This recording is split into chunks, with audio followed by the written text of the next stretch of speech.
We have a couple of our messages there. Very good morning to you. Ida Brian Selassie Friakpui, and you say you're watching.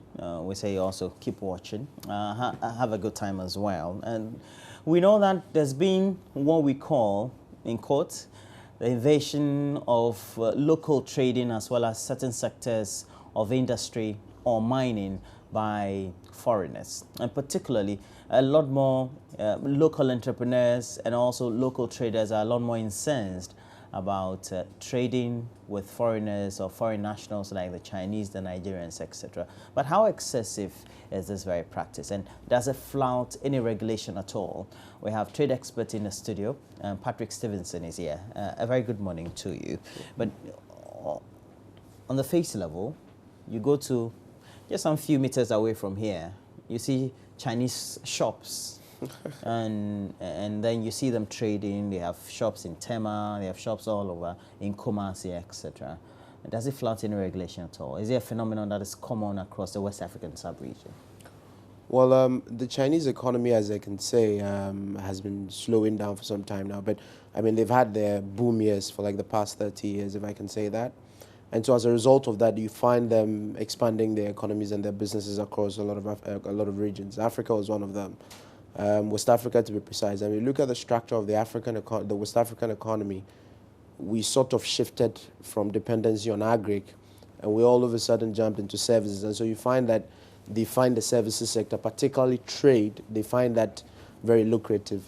Are they flouting any laws? I'm not too sure how that plays out. At least we have regulations that govern the way people who are foreigners do business in this country. I mean, you have to go to register of criminals department. Even the industry that you operate in is called laws by which you play with. And so we cite a couple of shops that deal in groceries that you find around the marketplace, that you have lots of Chinese. Of course, I'm tempted to believe that they're playing by the rules. But clearly we know other industries and other sectors that have specific regulations that the Chinese come and they flout these rules flippantly, I should say.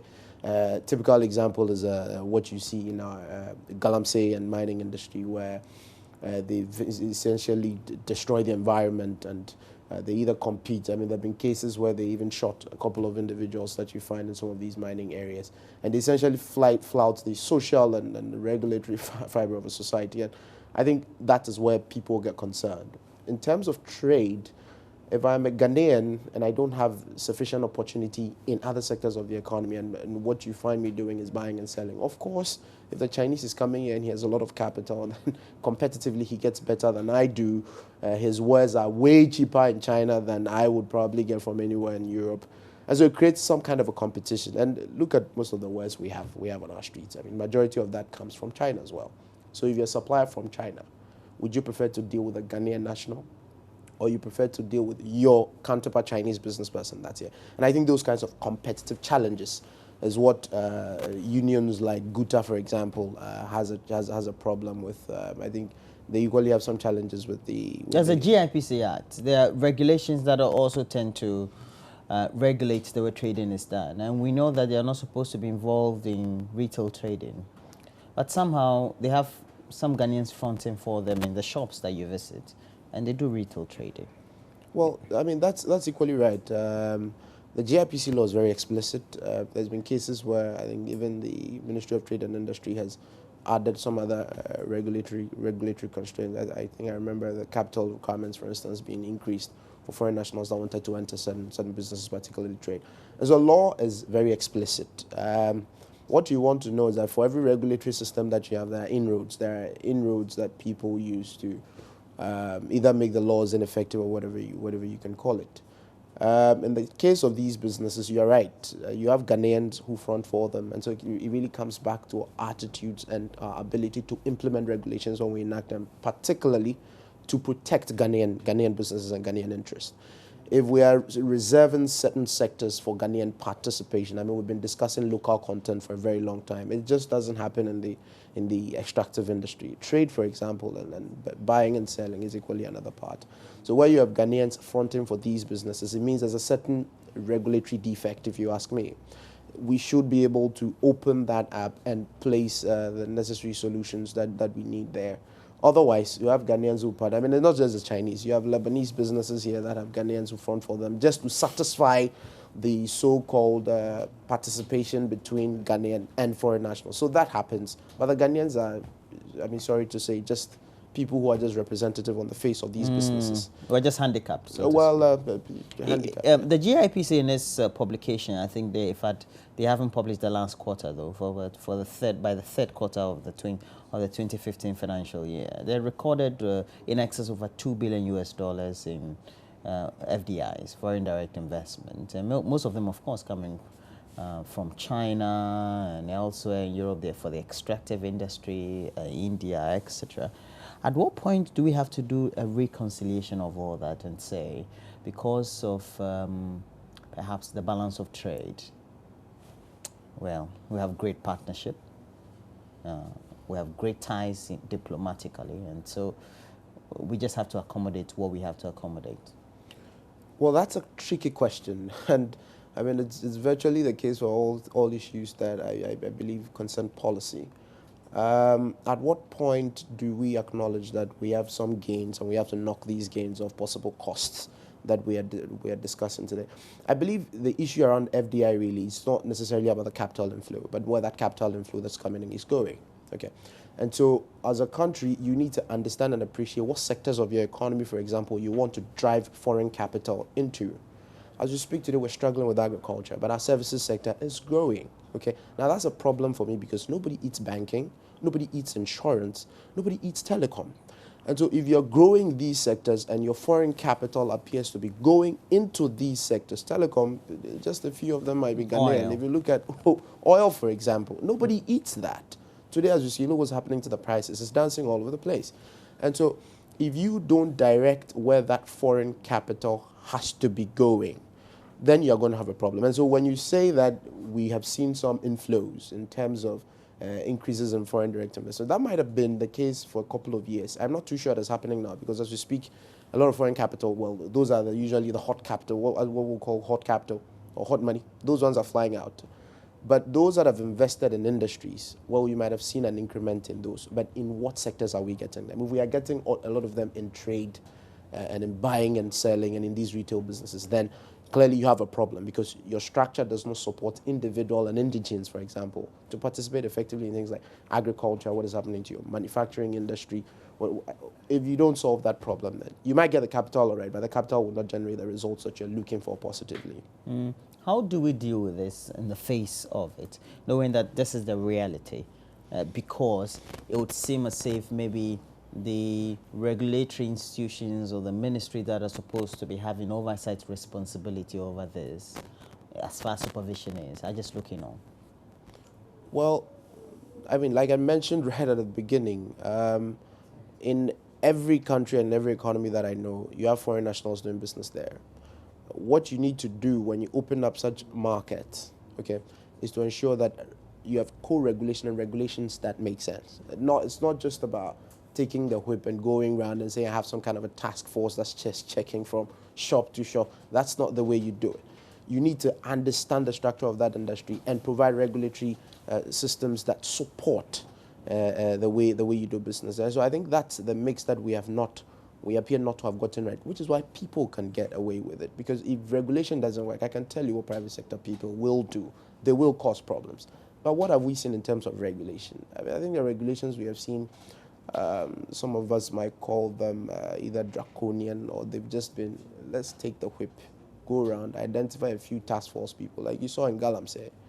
I mean, if you find ways of structuring that Galamsey industry carefully to ensure that at least people can do sane business there, there's no way some Chinese will smuggle themselves into this country. By the way, if the Chinese come here, don't we have records of them? Don't their trade missions know them? They don't just disappear from China and show up on our shores. Okay, they come by flight. Somebody knows who they are. Somebody knows where they are, what they said they were coming to do. And so if you have such gaps in regulation, not just in that industry, but across board, either from immigration, from trade, if you have such gaps, then obviously you are opening yourself up for exploitation, and they couldn't care less. How do we direct the investments right? Because as far as we know, China is one of the biggest agricultural countries we can ever find, as well as competing with the Vietnamese, the Thais, etc. So why is that we don't direct investments right? Well, if you ask me why we don't direct investments, I think it all depends on the priorities of the country at the time. That is dictated by who runs the country at any point in time. I mean, if you go to some jurisdictions, for example, like Canada, you have just about 3% of the population that's working in agriculture, but we import rice from them, okay? The Chinese have benefited, if I can say, extensively from a large population that has given them a very huge labor force. And so they can essentially afford labor at a very minimal cost. And so you can find them doing exciting things in agriculture and all the other Southeastern Asian countries that you mentioned. I think that's the phenomenon that's happened there. In our case, I mean, you have, as of 2011, for example, statistics appear to suggest that about 67% of the people in this country, working population that is, were involved in agriculture, but their contribution to output was less than 1%. So that's a problem. How do you direct capital there? You need to make that industry incentive.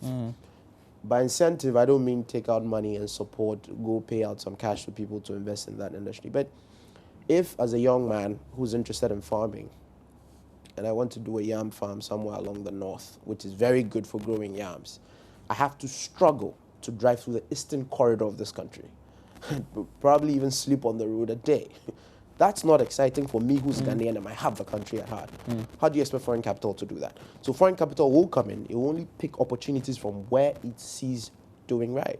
And as we speak today, trade is what is driving this economy. We miss the opportunity. Look, Arthur Lewis, who studied the structure of our economy a couple of years ago, argued that the way our economies evolve is that you are agrarian. So you leave very subsistence as individuals and businesses. You begin to shift. So you shift, and now you support manufacturing and industries. Then you shift away from that to services. If you look at every other economy across the world, that has happened. Now that gives you a smooth transitioning. We appear to have missed that opportunity of transitioning effectively from agri to industry. And so all of a sudden, the taste and preferences of consumers you have in the country shift in favor of services. And you don't produce those. You don't have technological sophistication and innovation to produce them. Well, we may have missed it, but we still, by way of policy direction, can perhaps turn back the wheels of time in terms of conscientiously making sure that we implement what we have to implement. Because even within the period of, if you study the agrarian period when you had agricultural revolution in Europe, etc., they transfigurated into that point or metamorphosed into that point, making sure they had the needed technology to back it, they industrialized, and also they produce en masse. We have not been able to do that, but we can still, within the milieu of the economy of the times, the trade regulations we have governing countries and continents and things like that, also will be in a position to do that if we want to do that. Is that not your argument? Yeah, that's the argument. That, I mean, so long as we recognize, I think the beginning point is recognizing that that's a problem. And you say we don't recognize that. Or well, we do, but we just don't have the political will. We pay will. lip service to them because recognize, I mean, everybody, look at all the policies you see today, every discussion you see from every responsible authority tells you that we need to focus on manufacturing and industry. We haven't done a lot in technological innovation. Today, if you look around, everybody wants some suit that comes from Europe, some shoe that comes from Europe, but we are not producing a lot of those here. So we have to make sure that works. As always, if you want to communicate with us, send us a lot more of the messages. Very easy for you to do so. 0560 800,000 is the number for WhatsApp. Please give us a lot more of those comments as well.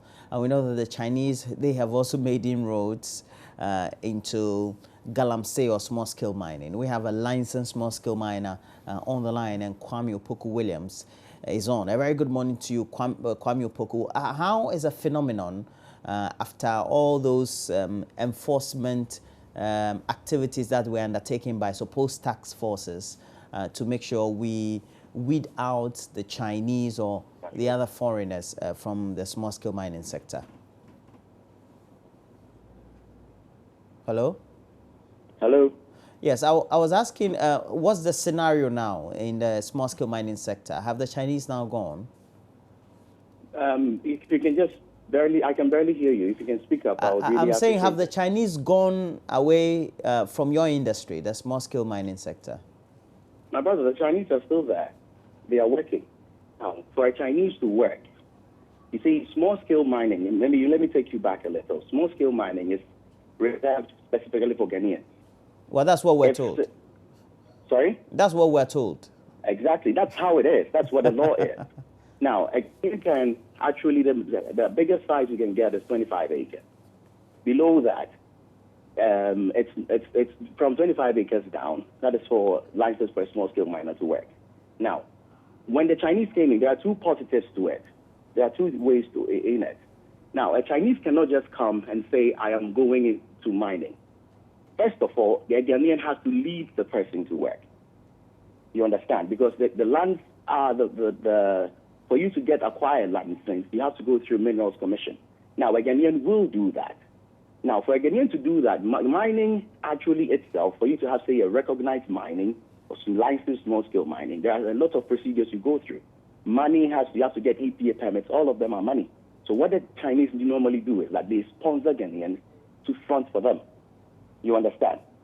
Now, they also bring in technology, investment, apart from the investment and the technology that they bring in. Because normally what does typical Galamsey will do is that they will dig pits, go into the pits themselves, bring it out in sacks, come and then use old technology somewhere, things that are archaic. That is what destroys the environment.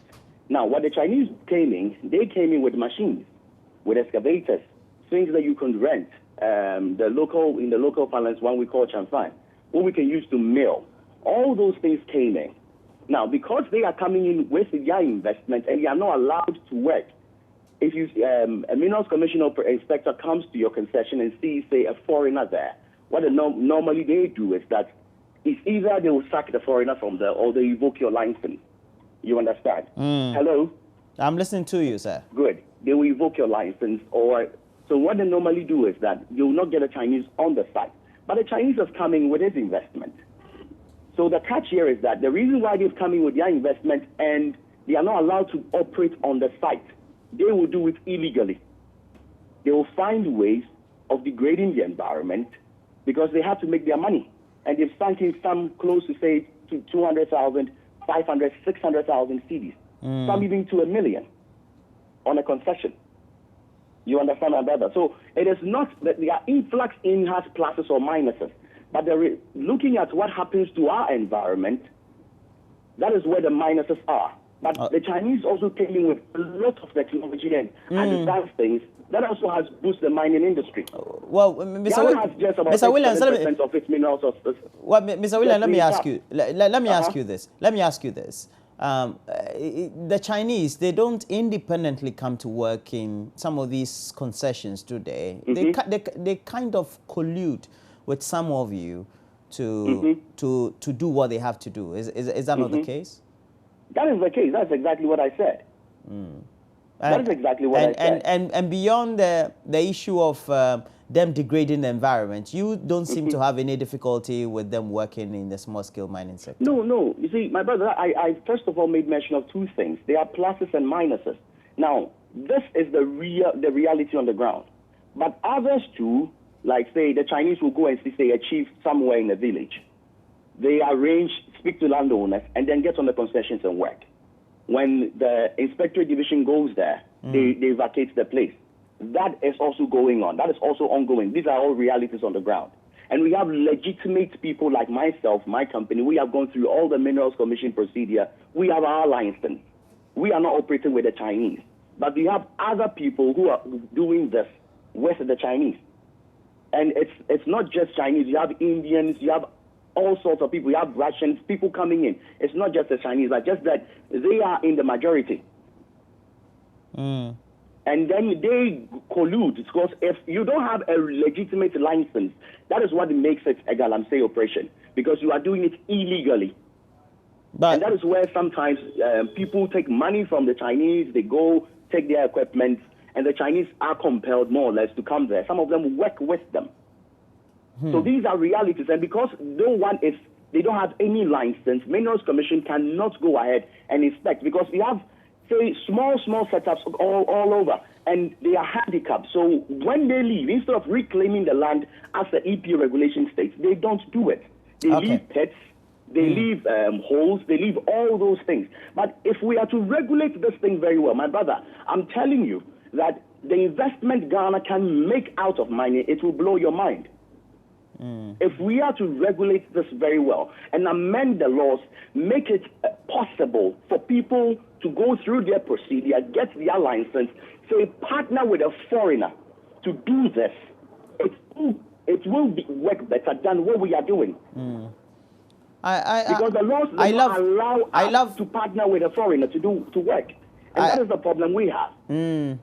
I love the sultriness of the taste in your voice. You seem to know that there's a lot of money in there, and so you can make a lot more than you're making. But that's good too. Kwame Opoku Williams is a licensed small-scale miner, has his own firm, and of course doesn't feel that the partnership is wrong at all. It's only the way the regulation is done. And it's the thrust of our discussion, hasn't it been? Well, yes. I mean, that's exactly what we've been saying, that the foreign capital coming in is really not necessarily a problem, insofar as it's not going to compete out your local and industrial businesses. But and that's what's happening. But that is what is happening. So we're crowding out local people. You're crowding out local people, not just by their inability to mobilize capital, but the structure of regulation is just making it impossible for them. And I was excited listening to him. I mean, that's somebody who operates in the industry. He tells you that he has gone through thick and thin to be able to get a license and operate as a miner and as a small scale miner. But there are other people who cannot and are struggling to go through that regulatory process. And consistently, we have seen that. Anytime the World Economic Forum, the World Bank, and all of these institutions issue reports about how easy it is to do business in this country, regulatory constraints come up. Access to credit comes up. And so if you're not able to resolve that kind of a problem very well, you have a case where people feel that, okay, I have a Chinese partner who's going to bring in equipment, is bringing in capital, well, the small-scale mining industry looks good, like he's saying. Then at the end of the day, what do? I just need to struggle, get my way through. I partner them. They provide the funding. And the Chinese, look, let's not make it sound as though investing in any country, you have a certain moral obligation. We all have moral obligations to protect the environment. But you, who lives in that environment, has got the primary responsibility. Okay, if you go to... And that's why the argument is the regulatory institutions need to work. They need to protect function. the interests of the local people. They need to function. Because whoever also has brought his money has his interest. He has his interest. If you go to Southern America, across that Amazon rainforest, people are pursuing all kinds of activities and destroying it. But the Chilean, the Bolivian, and all of those governments are sitting up there changing the game in regulation. If they get hold of you, they slap you the necessary fines. And I love the Americans for one thing. We open up for you to do whatever you want to do as a business person. Make sure you do not flout the rule, because if we get you, you're out. But here, because some people, people generally benefit out of non-functional systems. And so as it is now, we're talking about regulation that appears to be crowding people. And there's somebody who's sitting somewhere and is benefiting from the system. And so I think we need to begin to think around innovative ways of plugging these holes, and that should be able to get us out of the challenge. Okay, so which institutions then need to be taking the bull by the horn and taking the right steps? The Environmental Protection Agency is one. Ghana Investment Promotion Sector, the GIPC is another that has to set up. The Minerals Commission, at least for the case of Galamsey, equally has to set up. We don't need these spontaneous task force that goes around, arrest people, and then the issue dies out. I mean, if we move out of mining, for example, I think the Trade Ministry, for instance, has to sit up and ensure that at least these businesses that we're getting in this country that are investing in areas that do not benefit this economy, we try to find ways of fixing them. And if the issue is regulation, I think we need co-regulation. We need to understand what the psyche of the players you have in the industry is, what the psyche of the whole industry looks like, what we expect as a country out of that industry, and what we can do from a policy perspective to support both local and foreign investments that we have in this country. Well, thanks for passing through the studio, and we're very much grateful to have you. And we've been speaking to Patrick Stevenson, and he's a trade expert and analyzing the issues for us. And for many of you who have a lot more of the Chinese and other foreign nationals on your trading lines, whether you're tiptoeing here in Accra, you're in Kantamanto, or you're somewhere in the CBD, I know that you would have been a lot more worried the last few months, if not the last couple of years, about their activities and how perhaps they are crowding you out of local retail trading. We're taking a break. When we come back, we'll have a lot more for you. Do stay on.